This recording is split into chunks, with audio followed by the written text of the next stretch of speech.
예, 벌써 한 20년도 더 된 이야기가 될 것 같습니다. 미국의 유명한 성경 교사가 쓴 야베스의 기도라는 책이 한국 교회를 아주 강타했던 그런 일이 있습니다. 아마 기억나시는 분들도 계실 거예요. 야베스의 기도. 가만히 생각해 보니까 그 책이 출판된 연도를 계산해 보니까 20년도 더 됐더라고요.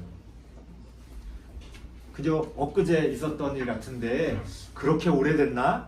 그런 생각을 설교를 준비하면서 해봤습니다.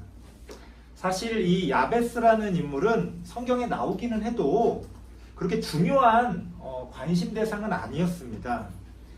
역대상 4장을 보면은요, 그 족보가 쭉 나와요. 성경에서 가장 이제 지루한 이런 게 왜 들어가 있나 싶은 그런 부분들 중에 하나인데요. 긴 족보가 이름들이 쭉 나열이 됩니다. 그런데 그렇게 이름이 쭉 나열되던 족보 사이에 야베스라고 하는 사람에 대한 설명이 아주 잠깐 두 구절 그렇게 언급이 됩니다. 그래서 이 야베스의 기도라는 책이 나오기 전까지만 해도 별로 야베스라는 사람에 대해서 주목한 그런 경우가 없었어요. 그런데 야베스의 기도라는 책이 나오면서 엄청나게 많은 사람들이 이 야베스라는 인물을 알게 되었고, 특히나 이 야베스가 했다고 하는 그 기도, 이 야베스의 기도가 아주 유명해졌습니다. 어느 정도로 유명해졌느냐? 이렇게 야베스의 기도를 우리도 따라한다면 우리도 야베스처럼 하나님의 큰 축복을 받을 수 있다, 이렇게 생각된 거예요. 사실 이 책이 이렇게 두껍지가 않아요. 이렇게 아주 조그만한 책이고 두께도 한 100페이지 좀 넘는 그렇게 두껍지 않은 책입니다. 그런데 책을 읽은 사람보다 그 책에 대한 설명을 통해서 더 많은 사람들이 이제 여기에 관심을 갖게 돼요. 그래서 책은 안 읽어봤어도 야베스의 기도는 들어봤다는 거지. 아마 여러분들도 들어만 보셨지 책 읽으신 분 없을 거예요. 의외로 책을 직접 읽은 사람은 없습니다. 책 내용은 사실 그렇게 나쁘지 않아요. 그 책을 쓴 저자도 뭐 그렇게 문제가 있는 사람도 아니고 뭐 아주 은혜스러운 그런 신앙 서적입니다. 문제는 이러한 어떤 야베스의 기도에 대한 소개가 우리를 엉뚱한 방향으로 이끌어 갔다는 거예요. 야베스의 기도는 그거였어요. 10절을 보면 나의 지역을 넓히시고, 예전 개역 한글판 번역에서는 나의 지경을 넓히시고, 들어보셨죠? 기억이 나실 겁니다. 나를 도우사 나로 환난을 벗어나 내게 근심이 없게 하옵소서. 이 짧은 기도입니다. 책에서는 이 기도에 대한 아주 그냥 평범한 그런 설명을 하고 있어요. 그러면서 우리도 이렇게 야베스처럼 기도하면 야베스와 같은 축복을 받을 수 있다, 이렇게 주장합니다. 사람들이 그 이야기를 듣고서는요, 책도 안 읽어보고, 그래 뭐 길지도 않고 나도 이렇게 야베스처럼 기도하면 야베스처럼 하나님의 복을 받을 수 있겠구나. 내 지역이 내 영향력이 넓어지고 우리 집도 넓어지고 우리 차도 커지고 우리 교회도 부흥하고 우리가 걱정하던 것에서 벗어나서 근심이 없게 그렇게 아무 걱정 없이 살 수 있는 하나님의 복을 받을 수 있겠구나. 많은 사람이 그렇게 생각했다는 거예요. 그래서 이 야베스의 기도를 마치 주문처럼 외우면서 하나님의 복을 받기 원했다는 겁니다. 바로 여기에 문제가 있는 거예요. 야베스의 기도가 돼야 되는데 이게 어떤 하나의 주문, 수리수리 마수리 하는 그런 주문이 돼버렸어요. 수리수리 마수리 나타나라 하면 뭐가 짠하고 나타나는 것처럼, 수리수리 마수리 내가 야베스의 기도를 드릴 테니까 하나님의 복이 나타나라. 마치 그런 기도가 돼버렸다는 거예요. 이쯤 되면요, 이건 기도가 아닙니다. 이쯤 되면 이건 그저 주문에 불과한 그런 것이 되어 버린다는 거예요. 사실 그 책을 읽어보면 뭐 그렇게 문제가 되는 내용은 아니에요. 그런데 우리가 그 책을 읽지 않고 또 그 책을 오해하고 그저 야베스의 기도를 축복을 받기 위한 도구쯤으로 생각한다면 거기서부터 많은 문제가 생겨난다는 겁니다. 뭐가 문제일까요? 많은 사람들이요, 야베스의 기도가 문제라고 지적한 사람들도 있었어요. 그런데 가만히 들어보면 왜 문제라고 하는 건지 그렇게 와닿지가 않는 거예요. 야베스의 기도가 유행하고 그 야베스의 기도가 문제가 된 것은 바로 딱 한 가지 이유 때문입니다. 바로 그 야베스의 기도에서 야베스의 삶이 생략되어져 있었다는 거예요. 야베스가 드렸다는 기도만 관심을 가졌지, 야베스가 그렇게 기도해서 하나님의 축복을 받았다는 결과만 관심을 가졌지, 거기까지 이르는 야베스의 삶에 대해서는 아무도 관심이 없었다는 것. 바로 그것이 문제였습니다. 삶이 빠진 야베스의 기도는요, 그저 복을 얻기 위한 효과적인 주문처럼 받아들여진 거예요. 그렇게 주문처럼 야베스의 기도를 외우면서 하나님의 복을 구하는 신앙은요, 결코 기독교 신앙이 될 수가 없습니다. 겉모습은 기독교 신앙이지만 하나님을 부르니까, 하나님에게 복을 구하니까 겉으로 볼 때는 기독교 신앙처럼 보이지만 사실 그것은 무속 신앙이죠. 바로 거기에 문제가 있었다는 거예요. 그런 차원에서 오늘은 성경이 소개하고 있는 짧지만 두 구절에 불과하지만 이 두 구절의 말씀을 바탕으로 야베스의 삶이 어떠했는지를 우리가 잠깐 생각해보고, 그러한 야베스의 삶을 통해서 야베스의 기도가 어떤 의미를 가지고 있는지에 대해서 우리가 다시금 좀 돌이켜보고 올바르게 하나님께 기도하는 우리들이 되기를 원합니다. 9절 말씀 한번 같이 읽어보겠습니다. 9절입니다. 야베스의 삶이 어떻게 시작되는지를 보여줍니다. 9절 시작. 야베스는 그의 형제보다 귀중한 자라 그의 어머니가 이름하여 이르되 야베스라 하였으니 이는 내가 수고로이 낳았다 함이었더라. 야베스는 다른 형제보다 귀중한 자였다. 성경은 그렇게 설명하고 있습니다. 이 귀중한 자라고 번역된 이 구절이 이전 개역 한글판 번역에서는 존귀한 자로 번역이 되어 있어요. 왠지 더 느낌이 좋죠? 존귀한 자. 그래서 더 사람들이 이 야베스의 기도를 좋아했던 것 같아요. 그래, 나도 야베스처럼 기도하면 존귀한 자가 될 수 있겠구나. 근데 뭐 같은 뜻입니다. 귀중한 그런 사람으로 인정을 받았다는 거예요. 그런데 가장 현대적인 번역인 표준 새번역판 성경을 보면요, 이 부분을 뭐라고 번역하고 있냐면 그가 형제들 중에서 가장 존경을 받았다, 이렇게 번역합니다. 다 비슷한 의미예요. 하지만 뭔가 좀 뜻이 새롭게 다가올 겁니다. 그가 존귀한 자로, 그가 귀중한 사람으로 사람들에게 인정받았다는 것은 바로 그의 삶이, 그의 모습이 사람들에게 존경을 받았다는 거예요. 많은 사람들이요, 야베스가 이렇게 사람들의 존경을 받게 된 것을 야베스의 복, 야베스가 받은 축복, 거기에 초점을 맞춥니다. 하나님이 축복하셔서 지역이 넓어지고 환난을 벗어나 근심이 없게 되었으니, 야, 저렇게 잘 살게 됐으니 사람들이 부러워하고 사람들이 존경하지 않았을까? 이렇게 생각합니다. 아니요. 성경은 전혀 그렇게 말하고 있지 않다는 거예요. 야베스는 어떻게 그런 존경을 받는 사람이 되었을까요? 우리는 곧바로 야베스의 기도로 넘어갑니다만 사실은 거기에서부터 오해가 시작됩니다. 10절 말씀 같이 한번 읽어보겠습니다.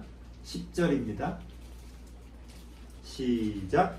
야베스가 이스라엘 하나님께 아뢰어 이르되 주께서 내게 복을 주시려거든 나의 지역을 넓히시고 주의 손으로 나를 도우사 나로 환난을 벗어나 내게 근심이 없게 하옵소서 하였더니 하나님이 그가 구하는 것을 허락하셨더라. 야베스가 자신의 지역을 넓혀달라고 기도합니다. 환난을 벗어나 근심이 없게 해달라고 기도했어요. 그랬더니 하나님이 그 기도를 들어주셨다는 거예요. 그렇게 야베스는 하나님의 축복을 받아서 다른 사람에게 존경받는 인물이 되었다. 이게 우리가 흔히 생각하는 야베스의 기도의 내용입니다. 이게 맞습니까? 아니요. 전혀 틀린 말은 아니지만 앞서 말씀드렸어요. 뭐가 빠져 있어요? 야베스의 삶이 빠져 있다는 거예요. 그럼 야베스의 삶은 어떠했을까요? 9절에 보면요. 아까 야베스에 대해서 설명하면서 성경이 이렇게 이야기합니다. 그의 어머니가 야베스의 이름을 야베스라고 지었는데 왜 그랬느냐? 이는 내가 수고로이 낳았다 함이었더라. 야베스를 낳을 때 고생했다는 거예요. 야베스를 낳을 때 큰 어려움이 있었다는 거예요. 그래서 이 야베스라는 이 단어의 뜻이 뭐냐면 수고, 슬픔, 고통 이런 뜻을 담고 있어요. 뭔가 좀 불길하죠. 성경에서는요 모든 게 이름대로 됩니다. 가끔 그런 의심이 들어요. 이름대로 된 게 아니라 저렇게 된 거를 보고 나중에 이름을 지었나 싶을 정도로 이름대로 돼요. 이름대로. 희한하게. 그래서 성경에서는요 오해하지 마세요. 이름대로 되는구나 그런 말씀을 드리는 게 아니고 성경을 읽을 때 그래서 이름이 중요하다는 거예요. 오해하시면 안 돼요. 또 어떤 분은 그래요. 목사님 저는 이름이 하필 이래가지고 막 그래요 막 이렇게 말씀하시는데 그런 것도 미신이죠. 이름이 뭐가 중요합니까? 또 이름이라는 것도요 내가 그 이름에게 어떤 의미를 부여하느냐에 따라 또 달라지는 거예요. 자꾸 부정적으로 생각하면 부정적인 일들이 벌어지는 거고 나는 내 이름이 좋아 하면은 또 긍정적인 일들이 벌어지죠. 성경에서 이름이 중요하다는 것은 성경의 저자들이 성경의 인물들의 이름과 성경의 인물들의 삶을 연결시키고 있기 때문에 그래요. 사실은 다른 뜻도 있고 다른 해석도 가능하지만 그 인물들의 이름과 삶을 연결시킴으로써 우리에게 어떤 메시지를 주고 있는 거예요. 사실 이렇게 하는 이유는 여러 가지가 있습니다. 근데 원래 성경은요 글로 쓰여져 있는 책이 아니었어요. 원래 성경은 들려주는 거였어요. 그래서 사람들이 들어서 기억해서 그 다음 세대에 옮겨줬어요. 외워가지고. 그래서 이 히브리어를 가만히 구약 성경을 히브리어 원어로 보다 보면요 암기하기에 참 좋게 쓰여져 있습니다. 암기하기. 그런 구조, 그런 단어, 또 그런 단어의 순서들을 가지고 있어요. 아무튼 그렇게 이 야베스의 이름이 뭔가 불길했다는 거예요. 수고, 슬픔, 고통. 야베스에게 도대체 어떤 일이 있었을까? 우리는 알 수 없죠. 많은 학자들이 이렇게 추측합니다. 그 단어의 이름과 그 어떤 문맥을 통해서 이제 해석을 하는 거죠. 아마도 야베스의 어머니가 야베스를 낳을 때, 해산할 때 지금은 뭐 병원에 가서 이렇게 안전하게 우리가 해산하고 의사들이 다 이렇게 케어를 해줍니다만 옛날에는 아기 낳다가 돌아가시는 분들도 많았어요. 아마도 야베스의 어머니도 야베스를 해산할 때, 아이를 낳을 때 뭔가 큰 고통과 어려움이 있었나 보다. 그렇게 해석하는 학자들이 있습니다. 또 이 해산할 때 그렇게 고통이 있었다는 단어가 확장되면 어떻게 또 쓰여지냐면 그 가문의 몰락, 그 가정 형편의 어려움을 나타내는 단어로도 사용이 돼요. 그러니까 또 이렇게 해석할 수 있는 거예요. 야베스가 태어날 쯤에 그 야베스의 가정이 굉장히 어려웠다는 거예요. 어떤 경우든지 야베스는 태어날 때부터 좋지 않은 환경에서 태어났습니다.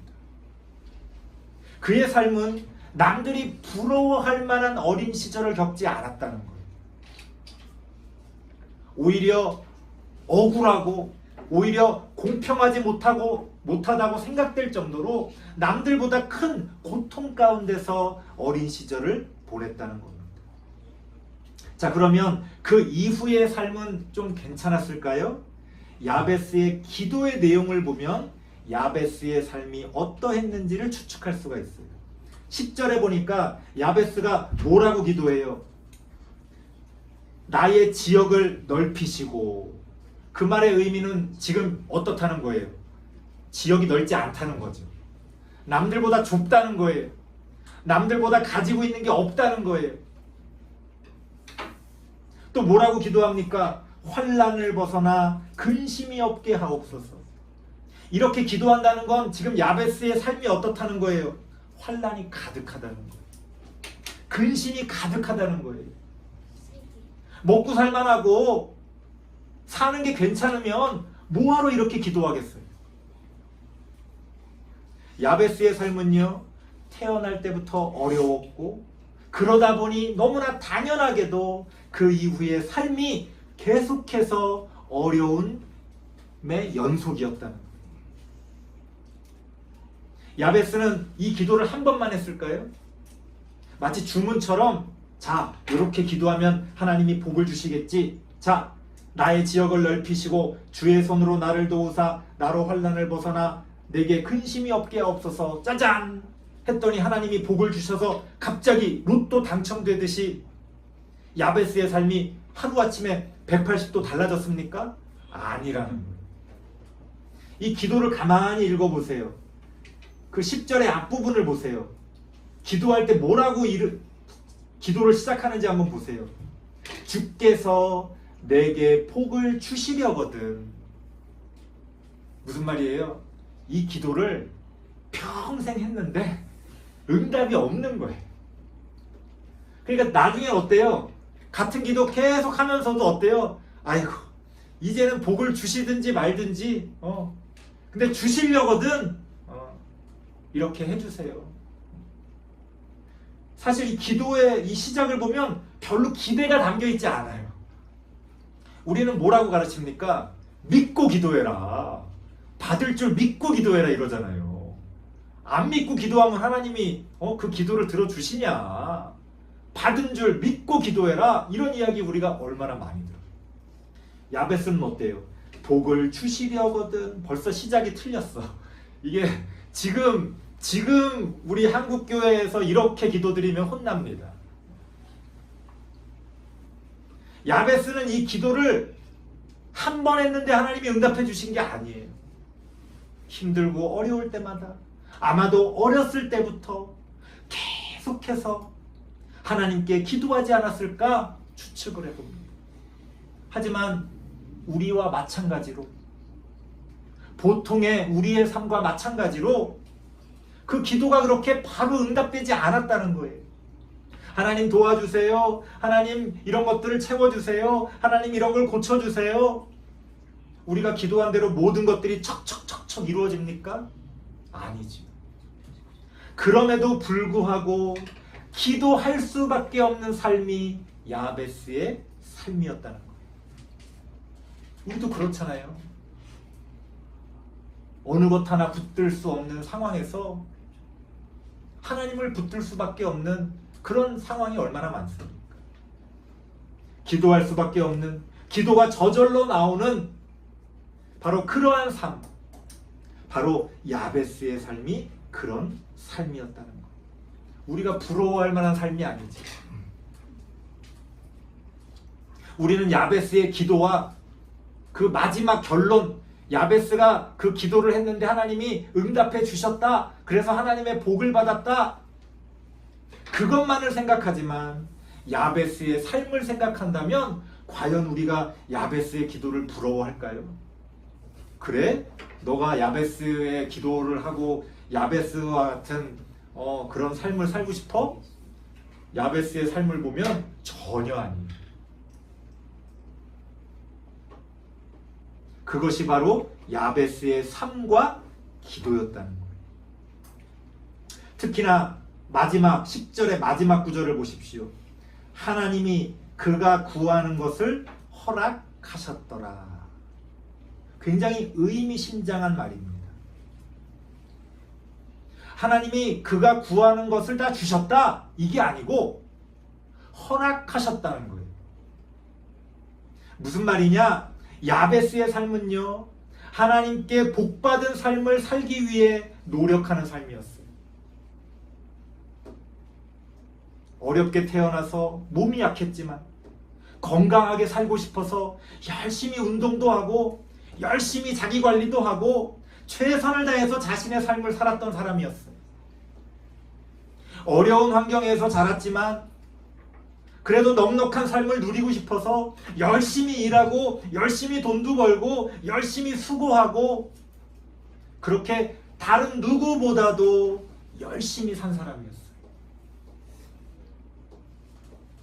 하지만 웬일인지 하나님께서는 그 어느 것 하나 허락하지 않으셨다는 거예요. 내가 몸이 약해요. 그래서 열심히 자기 관리를 했어요. 그럼 몸이 건강해져야 될 거 아니에요. 그런데 또 다른 데가 아프고 또 다른 일이 벌어지고 이제 좀 괜찮나 싶으면 또 일이 터지고 이제 좀 살겠다 싶으면 또 다른 일이 엄습해오는 그런 삶이 바로 야베스의 삶이었다는 거예요. 야베스는 기도했을 거예요. 하나님, 제게 하나님의 복을 허락해 주옵소서. 그 야베스의 기도에서 허락이라는 거는요, 가만히 야베스가 있는데 하나님 복 주세요, 하늘에서 뚝 떨어지는 복을 받는 게 아니었어요. 야베스가 다 준비하고 야베스가 노력하고 야베스가 만들어 놓은 그 축복의 씨앗들, 그런데 웬일인지 하나님이 허락하시지 않은 그 마지막 열매를 야베스는 기도하고 또 간구했다는 거예요. 그렇게 오랜 기간 열심히 노력하면서 다른 누구보다도 열심히 살았던 그 야베스의 삶이 비로소 하나님께서 허락하셔서 열매를 맺게 되었다는 거예요.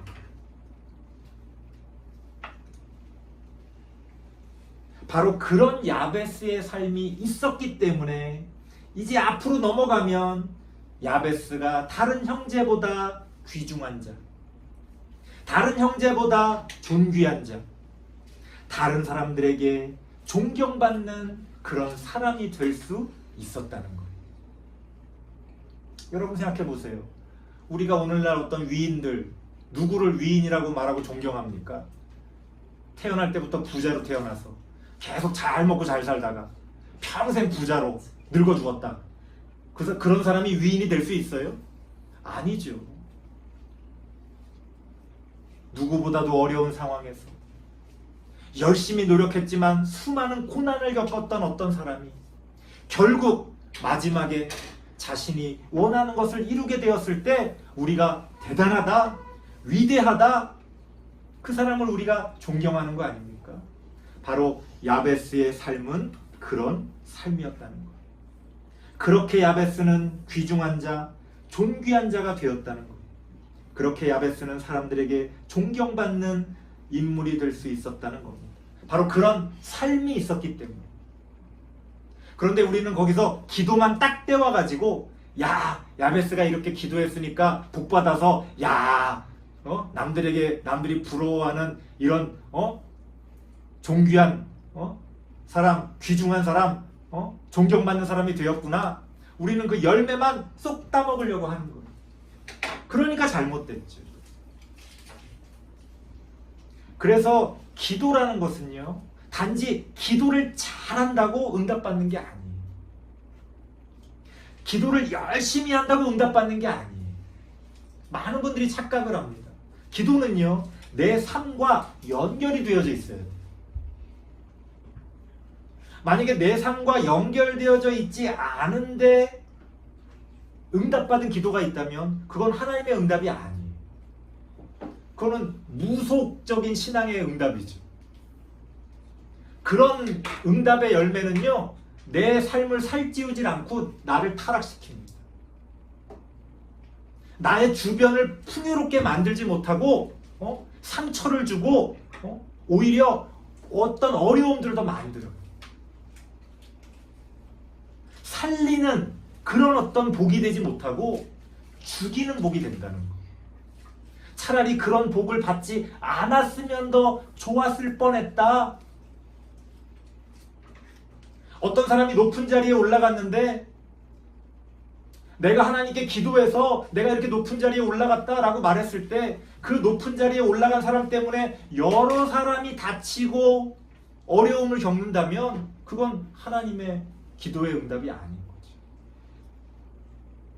그렇게 우리는 야베스의 기도를 새롭게 생각해 볼 필요가 있다는 겁니다. 야베스의 기도는 훌륭합니다. 야베스의 기도는 아주 귀한 것이에요. 왜? 바로 야베스의 삶이 있었기 때문에 그래요. 그렇게 어려운 중에도 하나님을 믿는 믿음을 잃지 않고 끝까지 인내하며 기도했던, 때로는 흔들리는 마음도 있었지만 하나님만 의지할 수밖에 없었기 때문에 그렇게 하나님께 기도했던 야베스가 결국 하나님의 복을 받았다는 거죠. 그렇게 그의 삶은 하나님 앞에서 존귀한 삶이 되었다는 겁니다. 우리는 그런 야베스의 삶과 기도를 생각하면서 우리의 기도도 또 우리의 삶도 그런 야베스의 삶과 기도처럼 하나님을 믿는 믿음으로 열심히 축복의 씨앗을 뿌리고 하나님의 허락하심으로 그 축복의 씨앗의 열매를 거두는 우리 모든 성도님들 되시기를 바랍니다. 기도하겠습니다. 하나님 감사합니다. 우리는 지금 어떤 기도를 드리고 있습니까? 아니, 우리는 지금 어떤 삶을 살고 있습니까?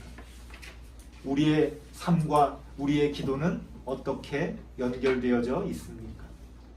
하나님 앞에서 우리의 삶과 기도가 온전히 연결되어지고 그 기도를 통하여 하나님께 우리가 복을 구하며 나아갈 때에 하나님의 복을 받는 우리 모두가 되어지기를 원합니다. 그렇게 하나님께 복받는 우리의 삶과 기도가 되어질 수 있도록 하나님 우리를 도우시고 인도하여 주옵소서. 예수님의 이름으로 기도드리옵나이다. 아멘.